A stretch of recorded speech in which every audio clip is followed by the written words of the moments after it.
नमस्कार साथियों। आज जो है 2020 में पूछे हुए क्वेश्चन का डिस्कशन हम लोग कर रहे हैं। ठीक है, 2018 और 2019 का क्वेश्चन जो भी पूछा हुआ है ऑलरेडी आपको डिस्कस किया हुआ है। आप अगर नहीं देखे हैं तो उसको जा करके आप एक बार देख लीजिएगा। जो भी डाउट होगा आपको वहाँ से आप मिला लीजिएगा क्वेश्चन से, या फिर जो भी आंसर होगा आप देख लीजिएगा और करेक्ट कर लीजिएगा उसको। ठीक है, ये जो क्वेश्चन पेपर है ये आपका 2020 का पूछा हुआ है इलेक्ट्रिक ट्रैक्शन का। ठीक, देखिए इसमें क्या क्या क्वेश्चन है। बहुत सारा क्वेश्चन आपको रिपीटेड है। अगर आप 2018 और 2019 का क्वेश्चन अगर आप एक बार कर लेते हैं ना तो बहुत सारा क्वेश्चन आपको कॉमनली मिल जाएगा। ठीक है, लेकिन हालांकि 2000 जो भी पूछा हुआ क्वेश्चन है वो प्रेजेंटली मैं यहाँ पे भी आपको डिस्कस कर देता हूँ। क्वेश्चन 1 देखिए, क्वेश्चन पहला है आपका कि dash are the responsible for the operation and maintenance of 220/132 kV transmission line for traction substation. ठीक है, तो इसमें मैंने आपको 4 प्रकार का बताया था कि 4 टाइप का जो होता है अथॉरिटी कह लीजिए जो कि रिस्पॉन्सिबल होता है मेंटेनेंस के लिए या फिर उसको इंस्टॉलेशन करने के लिए। तो कभी इसमें रेलवे अथॉरिटी रहेगा और एक रहेगा क्या, सप्लाई अथॉरिटी। तो यही दो टाइप का जो ऑथराइज्ड होता है कह लीजिए, ये दो ही हमेशा का हमेशा रेलवे या फिर सप्लाई या तो कंट्रोल करता है या ऑपरेट करता है या फिर इंस्टॉल करता है। तो इसमें भी आपको कंडीशन दिया हुआ था, फर्स्ट यूनिट में हमने डिस्कस किया था। ठीक है, ध्यान रखिएगा इस चीज़ को। तो वहाँ पे जाके आप लेक्चर एक बार देखिएगा, चारों आपका क्लियरली स्पष्ट रूप से डिस्कस किया हुआ है। तो इस हिसाब से जो यहाँ देखिएगा पूछा जा रहा है कि 220/132 kV ट्रांसमिशन लाइन, इसको कौन ऑपरेट कर सकता है। ठीक है, इसके ऑपरेशन के लिए या मेंटेनेंस के लिए कौन रिस्पॉन्सिबल है। तो या तो सप्लाई अथॉरिटी होगा या रेलवे अथॉरिटी होगा। तो इसमें से क्या होगा, दोनों आंसर आपका क्या है, करेक्ट है। तो करेक्ट आंसर इसमें क्या हो जाएगा आपका, ऑप्शन सी। ठीक है, लेकिन ध्यान रखिएगा अगर आपसे यही क्वेश्चन पूछे कि 25 kV फीडर, 25 kV फीडर को कौन ऑपरेट करता है, तब उस हाल पे आपका हो जाएगा क्या, रेलवे अथॉरिटी। ठीक है, क्या हो जाएगा, रेलवे अथॉरिटी। बट इस क्वेश्चन का आंसर क्या होगा, ऑप्शन सी, क्योंकि यहाँ पे आपका कभी रेलवे अथॉरिटी के टाइम पास भी रहता है ऑथराइजेशन, वो ऑपरेट भी कर सकता है और मेंटेनेंस भी उसी के हाथ में रहता है। समटाइम्स क्या होता है कि सप्लाई का होता है, डिपेंड करता है किस कंडीशन में या किस नेगोशिएशन पे ये बनाया गया है। ठीक है, दूसरा क्वेश्चन देखिए, traction transformer is use to step down the supply voltage 220 kV और 132 kV टू कितना। मतलब कहा जा रहा है कि जो ट्रैक्शन ट्रांसफार्मर लगा हुआ होता है ट्रैक्शन सब स्टेशन में, तो वहाँ से जो आप 220 kV रिसीव करते हो या 132 kV रिसीव करते हो, तो उस वोल्टेज को आप स्टेप डाउन करते हो कितने वोल्टेज में। ठीक है, तो 20 kV, 25 kV, 30 kV या फिर 35 kV। तो करेक्ट आंसर इसका क्या हो जाएगा, 25 kV। ठीक है, तो 25 kV में हम लोग क्या करते हैं, उसको स्टेप डाउन कर देते हैं। आपको ये पता भी होगा कि ट्रैक्शन सिस्टम में आप क्या यूज करते हो, सप्लाई 25 kV और सिंगल फेज 50 हर्ट्ज सप्लाई आप क्या करते हो, इसको यूज करते हो। क्लियर, नेक्स्ट क्वेश्चन पे आ जाइए। Etch sub section is divided into, हाँ सभी का सभी जो सब सेक्शन होता है उसको डिवाइड किया जाता है किस में। तो आपको बताए भी होंगे हम, ठीक है, कि पहले सेक्शन होता है, फिर सब सेक्शन होता है, उसके बाद आपका क्या हो जाता है, एलिमेंट्री सेक्शन। इसके बाद क्या होता है, एलिमेंट्री सेक्शन। ठीक, तो सेक्शन को ही आप बोल रहे हो मेन सेक्शन, है ना, मेन सेक्शन भी बोल सकते हो इसको। उसके बाद सब सेक्शन, फिर एलिमेंट्री सेक्शन। तो इस हिसाब से आप देख लीजिए करेक्ट आंसर क्या हो जाएगा। जो सब सेक्शन पूछा जा रहा है, सब सेक्शन डिवाइड किया जाता है किसमें, तो एलिमेंट्री सेक्शन। करेक्ट आंसर हो जाएगा ऑप्शन बी, एलिमेंट्री सेक्शन। ठीक, नेक्स्ट आ जाइए, क्वेश्चन नंबर 4 कह रहा है at 2 adjacent feeding post are feed for traction work. कहता है कि 2 फीडिंग पोस्ट पर जब हम ट्रैक्शन वर्क के लिए फीड करते हैं तो कैसा, तो अलग अलग फेज होता है। जैसे कि मान लीजिए कि ये आपका एक ट्रैक्शन सब स्टेशन है, यहाँ से आपका ये कोई ट्रैक है, ठीक है, और यहाँ पे आप मान लीजिए ऐसा करके आप कह सकते हैं ये ट्रैक्शन सब स्टेशन है। यहाँ से मानिए कि ये फीड किया आपने, ये ट्रैक है, यहाँ पे आपने एक न्यूट्रल सेक्शन लगा दिया, है ना, और उधर से फिर आप क्या किए, एक और ट्रैक्शन सब स्टेशन बना दिए। ठीक, तो ये एक फीडिंग पोस्ट है और ये एक फीडिंग पोस्ट है। तो 2 फीडिंग पोस्ट से जब हम भेज रहे हैं तो इसका ये मतलब होता है कि जब न्यूट्रल सेक्शन आप लगा रहे हो ना, तो इधर से कोई अलग फेज रहेगा और इधर से क्या होगा, कोई अलग फेज रहेगा। समझ में आ रही बात, तो इसलिए कहा गया। तो यहाँ पे आंसर क्या हो जाएगा, ऑप्शन ए इसका करेक्ट आंसर हो जाएगा, डिफरेंट फेजेस। नेक्स्ट क्वेश्चन देखिए, 25 kV catenary protection from lightning is done using dash above the phase conductor. देखिए लाइटनिंग के लिए हम लोग लाइटनिंग अरेस्टर जनरली यूज करते हैं। तो अगर हमको प्रोटेक्शन करना होगा तो जो भी लाइटनिंग होगा उसको हमें कहाँ बरीड करना होगा, अर्थ में। अब अर्थ में बरीड करने के लिए हमें डेफिनेटली क्या होगा, ग्राउंड करना पड़ेगा। तो वही चीज़ बोला जा रहा है कि ओवरहेड वायर विदाउट ग्राउंडिंग, तो देखो ये नहीं होगा, ओवरहेड वायर विदाउट ग्राउंडिंग नहीं, उसमें क्या किया जाता है, ग्राउंड किया जाता है। ठीक, तो ध्यान रखिएगा। तो यहाँ पे देखिए ओवरहेड ग्राउंड वायर, तो ऑप्शन बी इसका क्या हो जाएगा, करेक्ट आंसर हो जाएगा, overhead ground wire. Next question देखिए, the material employed for overhead contact wire is, material जो यूज किया जाता है ओवरहेड कॉन्टैक्ट वायर के लिए, तो आपको बताए होंगे कॉपर एलॉय कह लीजिए या फिर हार्ड ड्रॉन कॉपर कह लीजिए या कैडमियम कॉपर, ये सारा यूज होता है। तो उस हिसाब से आप करेक्ट आंसर क्या देखिएगा, both A and B, alloy of copper और हार्ड ड्रॉन कॉपर दोनों इस्तेमाल किया जाता है। कहीं पे आपको मिल जाएगा कैडमियम कॉपर, ये भी होता है, ठीक ना। चलिए नेक्स्ट क्वेश्चन देखिए आप, क्वेश्चन नंबर 6 में है, encumbrance is the axial distance between catenary and contact wire at OHE support in horizontal plane, vertical plane, inclined plane, none of these। देखिए इनकम्बरेंस के बारे में भी आपको बताए थे कि इनकम्बरेंस क्या होता है। इस तरह से आपका क्या रहता है, ये कॉन्टैक्ट वायर, ये आपका कैटनरी वायर रहता है ना, इसको ऐसे आप समझ लीजिए, ये हो गया आपका ये कॉन्टैक्ट वायर, और यहाँ से आपका क्या रहता है, ये कैटनरी वायर रहता है। तो ये वाला डिस्टेंस जो क्या रहता है, ये जो वर्टिकल डिस्टेंस है, इसको हम लोग क्या बोलते हैं, इनकम्बरेंस बोलते हैं। ठीक, तो यहाँ करेक्ट डिस्टेंस क्या हो जाएगा, vertical plane will be the right answer. So option B इसका क्या होगा, सही आंसर हो जाएगा। ठीक है, वर्टिकल प्लेन। नेक्स्ट क्वेश्चन देखिए, distance between two consecutive OHE structure is called, एक स्ट्रक्चर ये, एक स्ट्रक्चर ये, मतलब कि एक मास्ट ये, एक मास्ट ये, एक मास्ट ये, तो इस मास्ट से लेके इस मास्ट के बीच के डिस्टेंस को हम लोग क्या बोलते हैं, तो स्पैन लेंथ बोलते हैं। क्या बोलते हैं, स्पैन लेंथ बोलते हैं।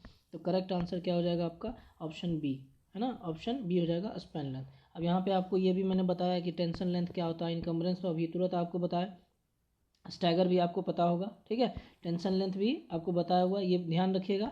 टेंशन लेंथ आपसे पूछा जाएगा कि कितना होता है, तो 1500 मीटर होता है ना। टेंशन लेंथ कितना होता है, 1500 मीटर होता है स्टैंडर्ड के केस में।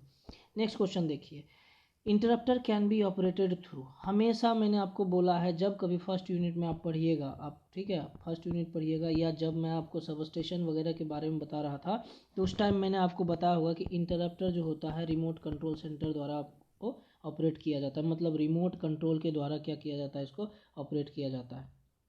समझ में आया बात, ठीक है। तो यहाँ पर आप देख लीजिए, ऑप्शन है remote control, local control by TSS operator, manually, above दिए हुए, तो इसका करेक्ट आंसर क्या हो जाएगा, रिमोट कंट्रोल। ठीक है, ऑप्शन ए इसका क्या होगा, सही आंसर होगा। मैनुअली देखिए ऑपरेटर किया जाता है किसको, आइसोलेटर को, आइसोलेटर को, लेकिन ये क्या है, इंटरप्टर है, ध्यान रखिएगा, ये इंटरप्टर है, और इंटरप्टर जो होता है हमेशा हमेशा रिमोट कंट्रोल सेंटर द्वारा ऑपरेट किया जाता है with the help of remote only. तो यहाँ पे करेक्ट आंसर क्या हो जाएगा, रिमोट। ठीक है, ये क्या हो जाएगा, करेक्ट आंसर रिमोट। क्लियर है आपका। नेक्स्ट क्वेश्चन देखिए, क्वेश्चन नंबर 10 में बोल रहा है कि neutral section is provided in OHE between 225 kV single phase 50 hertz traction wire. देखिए यहाँ पे क्या बोला जा रहा है, जो न्यूट्रल सेक्शन है, न्यूट्रल सेक्शन आपको बताए थे कि मान लीजिए इधर से एक आपको फीड कर रहे हो, यहाँ पे आप एक न्यूट्रल सेक्शन बना दीजिए और फिर आप इधर से फीड कर रहे हो, मतलब ये एक सब स्टेशन एक सब स्टेशन। कब ऐसा करते थे, बताए होंगे आपको, याद कीजिए। तो ये वाला हम तब करते थे जब यहाँ पे अलग फेज होता था और यहाँ पे अलग फेज होता था, अर्थात ये मान लीजिए RY होगा, तो ये हमारा YB से हम सप्लाई रिसीव कर रहे होंगे और फिर फीड कर रहे होंगे कहाँ पे, ट्रैक में या OHE वायर में। तो वही बोल रहा था, तो यहाँ पे हम क्या किए, दो जोन बन गया, एक इधर और एक इधर, तो separate the zone having different phase. यहाँ पे क्या बोले, ये YB है और ये RY है, तो दोनों क्या है, अलग अलग फेज है। तो यहाँ आंसर भी आपका ऑप्शन ए ही होगा, correct answer, separate the zone having different phase.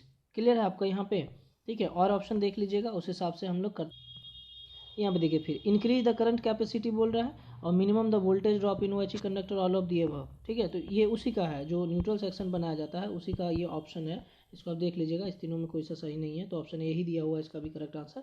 ठीक है, वो ध्यान रखिएगा। यहाँ पे आप देखिएगा, ध्यान रखिए इस क्वेश्चन को भी, कन्फ्यूजन वाला क्वेश्चन है थोड़ा सा। Isolator can be operated through, isolator को हम लोग मैनुअली ऑपरेट करते हैं, सो ऑप्शन सी क्या हो जाएगा, करेक्ट आंसर हो जाएगा। ठीक है, ध्यान रखिएगा, आइसोलेटर और इंटरप्टर में गलती होने का चांसेस रहेगा। आइसोलेटर हमेशा और हमेशा क्या होता है, मैनुअली ऑपरेट किया जाता है ऑन नो लोड कंडीशन, है ना, ऑन नो लोड कंडीशन आप कह सकते हैं, आइसोलेटर को हम लोग ऑपरेट करते हैं। लेकिन इंटरप्टर बोलेगा तब रिमोट कंट्रोल से, तो इस हिसाब से यहाँ पे करेक्ट आंसर क्या हो जाएगा, मैनुअली, है ना, इसको हम क्या करते हैं, आइसोलेटर को मैनुअली ऑपरेट करते हैं। सो ऑप्शन सी इसका सही होगा। नेक्स्ट क्वेश्चन देखिएगा, in electric traction when two overhead conductor wires are connected formally by a jumper wire then it is called. देखिए यहाँ पे आपको बताए होंगे कि ओवरलैप जो होता है, ओवरलैप आपका दो प्रकार का होता है। ओवरलैप कितने प्रकार का, दो प्रकार का, एक होता है इंसुलेटेड और एक होता है अनइंसुलेटेड, ठीक है ना, एक होता है अनइंसुलेटेड, एक होता है इंसुलेटेड। में जो होता है जंपर वायर यूज किया जाता है इन सीरीज विथ आइसोलेटर, है ना। तो इसका मतलब है कि आइसोलेटर के साथ हम जंपर वायर लगाते हैं तो उसको हम कहते हैं इंसुलेटर। अब जब कहते हैं कि सिर्फ और सिर्फ जंपर वायर से हम कनेक्ट कर देते हैं, मतलब समझ लीजिएगा कि ये वाला मान लेते हैं 2 वायर है और इसको हम ऐसे करके सीधा हम ऐसे कनेक्ट कर दिए, इसको हम लोग एच जंपर बोलते हैं। इस प्रकार से हम सीधा अगर कनेक्ट कर दीजिए तो इसको हम कहते हैं अनइंसुलेटेड ओवरलैप। लेकिन इसी में मैं ऐसा बोलूँ आपको कि इसको हम लोग कनेक्ट तो कर रहे हैं, मान लीजिए इसको कनेक्ट कर रहे हैं, लेकिन यहाँ पे हम क्या किए, एक आइसोलेटर लगा देते हैं इस प्रकार से। अब इस आइसोलेटर को हम बंद करेंगे, तब हम इस प्रकार से कनेक्ट कर रहे हैं, तो इसको हम कहते हैं इंसुलेटेड ओवरलैप। समझ में आया बात, इंसुलेटेड ओवरलैप। तो यहाँ पे आप क्वेश्चन पे ध्यान दीजिए, क्या बोल रहा है, formally by a jumper wire, only jumper दिया हुआ है, तो इसका आंसर क्या हो जाएगा, uninsulated overlap. So option B क्या होगा करेक्ट आंसर। इसी में अगर आपको दिया रहता यहाँ जंपर की जगह पे आइसोलेटर, ठीक है, यहाँ पे आइसोलेटर रहता तब क्या हो जाता, इंसुलेटेड हो जाता। बट इस क्वेश्चन का आंसर यहाँ पे लिखा है जंपर वायर दिया हुआ है, तो करेक्ट आंसर क्या होगा, ऑप्शन बी अनइंसुलेटेड। क्लियर है। नेक्स्ट क्वेश्चन देखिए, supply power equipment of train lighting is supplied by. ध्यान दीजिएगा यहाँ पे, ये थोड़ा सा समझिएगा इस चीज़ को। यहाँ पे कह रहा है कि जो सप्लाई हम प्रोवाइड करते हैं ट्रेन लाइटिंग के लिए, तो वो कैसे करते हैं, तो axle driven generator in conjunction with batteries और servo generator chargeable batteries in each bogie. देखो ये तो नहीं होगा, इसको हटा देते हैं हम लोग। तो अब यहाँ पे समझिएगा कि दो चीज़ कंडीशन दिया हुआ है कि axle driven generator in conjunction with battery. जैसे नॉर्मली देखो जो ट्रेन होता है आपका नॉर्मल, जिसमें कि मतलब कंप्लीट एसी नहीं होता है, लाइक राजधानी या दुरंतो, ये सब जो ट्रेन होती है उसमें प्रेजेंटली जो होता है ना, धीरे धीरे अब उसको हम लोग चेंज करते जा रहे हैं। अभी वहाँ पे क्या यूज होता है, EOG, ठीक है, क्या होता है, EOG, इंड ऑन जनरेशन इसको बोलते हैं। क्या बोलते हैं, इंड ऑन जनरेशन। इसमें क्या होता है, लाइटिंग के लिए भी और जो एसी दिया जाता है उसके लिए भी, और पेंट्री कार होता है, सबके लिए जो ओवरऑल रहता है EOG प्रोवाइड किया जाता है। किसमें, जो ट्रेन आपका फुल्ली एसी होता है, लाइक राजधानी या फिर आप कह लीजिए जो दुरंतो हो गया, या फिर जो भी फुल्ली एसी होगा, ठीक है, उसमें EOG यूज करता है। इसको भी एलिमिनेट करके हम लोग अब यूज कर रहे हैं HOG, हेड ऑन जनरेशन बोलते हैं। इसमें क्या होता है, ध्यान रखिएगा कि जो ट्रेन होता है उसके आगे और पीछे एक पावर कार लगाया जाता है। क्या होता है, पावर कार लगाया जाता है, जिसमें कि एक DG सेट रहता है, डीजल जनरेटर रहता है, मतलब DG सेट लगाया जाता है ना। और उस DG सेट में जो होता है जनरेटर हमारा इलेक्ट्रिसिटी प्रोड्यूस करता है। उसमें के बाद फिर हम लोग क्या करते हैं, with the help of transformer हम लोग क्या करते हैं, अप्रोप्रिएट वोल्टेज जो होता है हर कोच में फीड कर देते हैं, ठीक ना। अच्छा, HOG में क्या होता है, हम लोग डायरेक्टली कह सकते हैं, डायरेक्टली जो ओवरहेड कंडक्टर रहता है OH ही रहता है, उसमें से हम डायरेक्टली सप्लाई लेते हैं और फिर पूरे कोच में हम लोग फीड कर देते हैं, मतलब भेज देते हैं, ठीक। ये तो हो गया नॉर्मली। अभी इसमें ऐसा क्या होता है कि प्रेजेंटली हमारा अभी भी ज़्यादा से ज़्यादा EOG ही यूज हो रहा है, EOG ही यूज हो रहा है। बट यहाँ पे जो है ये मेंशन नहीं किया है कि आपका फुल्ली एसी है कि क्या है, तो हम इसमें सप्लाई पावर रिक्वायरमेंट सिर्फ और बात करें तो इसको हम लोग कहते हैं सेल्फ जनरेशन। एक होता है ना, एक होता है सेल्फ जनरेशन। सेल्फ जनरेशन में क्या होता है कि जितने सारे कोच लगा हुआ है, जितना सारा कोच है, नीचे जो व्हील्स होता है ना, व्हील्स में हम लोग क्या करते हैं, एक पुली के सहारे एक जनरेटर लगा देते हैं जो कि इलेक्ट्रिसिटी प्रोड्यूस करता है, और फिर with the help of a battery हम लोग जो पूरे कोच में इलेक्ट्रिसिटी प्रोवाइड करते हैं, मतलब पावर प्रोवाइड करते हैं। ठीक, समझ में आया बात, क्या बोले, तो उसको हम लोग बोलते हैं सेल्फ जनरेशन। इसमें क्या होता है, हर कोच के हर व्हील्स में क्या होता है, एक जनरेटर लगा दिया जाता है जो कि ऑपरेट करता है, जिसके सहारे हमको पावर अवेलेबल होता है। यहाँ पे चूंकि मेंशन नहीं किया है तो इसमें हम लोग करेक्ट आंसर इसका ऑप्शन ए बोलेंगे, axle driven generator in conservation with conjunction with battery. तो एक्सल ड्रिवन जनरेटर आता है, उसके साथ में बैटरी भी लगा रहता है। जैसे जैसे जनरेटर आपका वोल्टेज प्रोड्यूस करेगा, बैटरी चार्ज होगा, उससे आप क्या करिएगा, हर कोच में आप सप्लाई प्रोवाइड कर दीजिएगा। सर्वो जनरेटर कह लीजिए, यहाँ पे मतलब डीजी सेट यूज होता है किस केस में, राजधानी वगैरह रहता है उस केस में आपका यूज होता है। तो यहाँ पे आपका करेक्ट आंसर ऑप्शन ए ही होगा, ध्यान रखिएगा, axle driven generator in conjunction with batteries. Next question देखिए, requirement of a railway coach air conditioning is are. हम लोग एयर कंडीशनिंग कोच हम लोग क्यों लगाते हैं, ऐसा मतलब बोला जा रहा है कि जो रेलवे कोच का एयर कंडीशनिंग होता है उसका क्या रिक्वायरमेंट है, तो प्रोवाइड सफिशिएंट पावर रिक्वायरमेंट, ये भी सही है, ठीक है। To supply clear fresh air at a control uniform temperature, ये भी सही है। To provide heating and cooling, all of the above हो जाएगा। सो फाइनल आंसर इसका क्या हो जाएगा, ऑप्शन डी। ध्यान रखिएगा, ये तीनों साल पूछा हुआ, 18 में भी क्वेश्चन रिपीट किया है, 19 में भी क्वेश्चन रिपीट किया है और 20 में भी क्वेश्चन किया है रिपीट। नेक्स्ट क्वेश्चन आते हैं, अस्काडा। अस्काडा आपका क्या है ना, ये क्वेश्चन आपको बार बार पूछा हुआ है, ध्यान रखिएगा कि अस्काडा क्या है, ठीक है। अस्काडा क्या है, अस्काडा जो होता है ना, इसका फुल फॉर्म पहले आप याद, फुल फॉर्म इसका क्या हो जाता है पहले ये ध्यान रखिएगा, ये भी क्वेश्चन आपको पूछा हुआ है। तो इसका फुल फॉर्म हो जाता है आपका, पहले इसको आप लिख लीजिएगा, सुपरवाइजरी, है ना, supervisory control and data acquisition, ACQUISISITION, है ना, डेटा कंट्रोल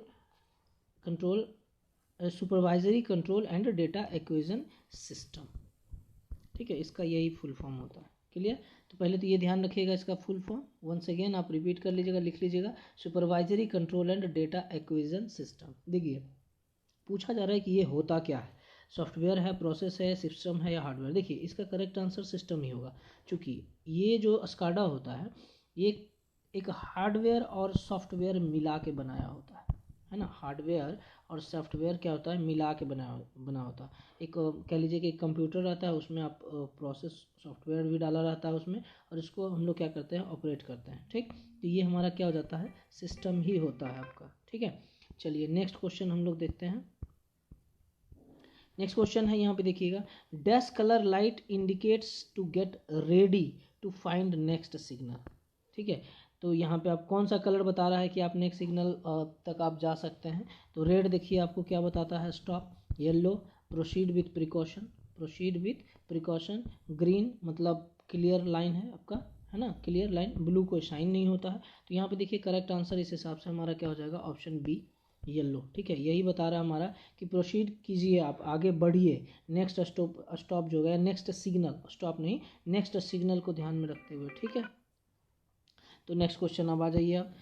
नेक्स्ट क्वेश्चन है, in a track circuit when no train is present the relay is dash by the current source through the rails. ये आपको बताए होंगे track circuit में कि जब ट्रैक अब जो ऑक्यूपाइड रहता है, जब ट्रैक ऑक्यूपाइड रहता है तो उस टाइम में डी एनर्जाइज होता है, और जब ट्रैक ऑक्यूपाइड नहीं होता है तो एनर्जाइज होता है, ठीक है। तो यहाँ पे भी वही बोल रहा है कि जब नो ट्रेन इज प्रेजेंट, कोई भी ट्रेन प्रेजेंट नहीं है ना, कोई ट्रेन प्रेजेंट नहीं है मतलब ट्रैक पूरा क्या है, ऑक्यूपाइड नहीं है, मतलब खाली है, मतलब क्या होगा, एनर्जाइज होगा। सो ऑप्शन बी क्या होगा, करेक्ट आंसर हो जाएगा, ठीक। नेक्स्ट क्वेश्चन देख लीजिए, in conductor rail system current collection is suitable by side contact system for voltage up to, ध्यान दीजिएगा ये पूछा जा रहा है किसके लिए, साइड कॉन्टैक्ट के लिए पूछा जा रहा है। 1200 होता है इसका, ध्यान रखिएगा, 1200 वोल्ट, अगर ये 750 है तो ये होता है किसके लिए, टॉप कॉन्टैक्ट के लिए, ये किसके लिए होता है, टॉप कॉन्टैक्ट के लिए। तो यहाँ पे करेक्ट आंसर क्या हो जाएगा, 1200 वोल्ट हो जाएगा। नेक्स्ट देखिए, the trolley current collector is universally employed for, trolley current collector किसके लिए होता है, तो ट्रामबेस के लिए होता है। सो ऑप्शन ए क्या हो जाएगा आपका करेक्ट आंसर। नेक्स्ट क्वेश्चन ध्यान दीजिए, क्वेश्चन नंबर 20 है, लास्ट क्वेश्चन है, ठीक है। The current collector which can be used of different speeds under all wind condition and stiffness of OHE is called. कौन सा करंट कलेक्टर यूज करते हैं कि अलग अलग विंड कंडीशन किसी प्रकार का रहे या फिर स्टिफनेस हो OHE का, तो हम लोग उसको इस्तेमाल कर सकते हैं। तो आपको एक ही बताए होंगे आपको, पेंटोग्राफ कलेक्टर, यही हमारा क्या है, यूनिवर्सली यूज किया जाता है। क्लियर, ज़्यादा से ज़्यादा किसको यूज़ करते हैं हम लोग, पेंटोग्राफ कलेक्टर को। क्लियर, तो ये था आपका क्वेश्चन 2020 का पूछा हुआ। ध्यान रखिएगा आप लोग, थोड़ा सा क्वेश्चन आपका ब्लर दिख रहा होगा, साफ से नहीं दिख रहा होगा, ठीक है, बट एडजस्ट कर लीजिएगा। और ध्यान दीजिए, अगर क्लास में आप ठीक से पढ़े होंगे या लेक्चर को आप ध्यान से सुने होंगे तो उम्मीद कर रहा हूँ मैं, 100% की बात नहीं कर रहा, इसमें से आप 20 क्वेश्चन में नहीं कुछ तो 16-15 क्वेश्चन जो है, 15 से 16 क्वेश्चन आप इजीली करेक्ट कर पाते हैं। सिर्फ और सिर्फ क्लास देखने से बता रहे हैं, आपको ऑब्जेक्टिव याद करने की ज़रूरत नहीं पड़ेगी। सिर्फ आप अगर लेक्चर सुने होंगे ठीक से या क्लास देखे होंगे, मतलब अटेंड किए होंगे, है ना, प्रेजेंटली और फिजिकली और मेंटली दोनों अगर क्लास में रहे होंगे, तो डेफिनेटली मैं यहाँ पे बता रहा हूँ कि 15 से 16 क्वेश्चन आप आसानी से सॉल्व कर सकते हैं। बचा हुआ 3-4 क्वेश्चन में आपको कन्फ्यूज़न हो सकता है, उसका भी आप अप्रोच ले सकते हैं, ठीक है।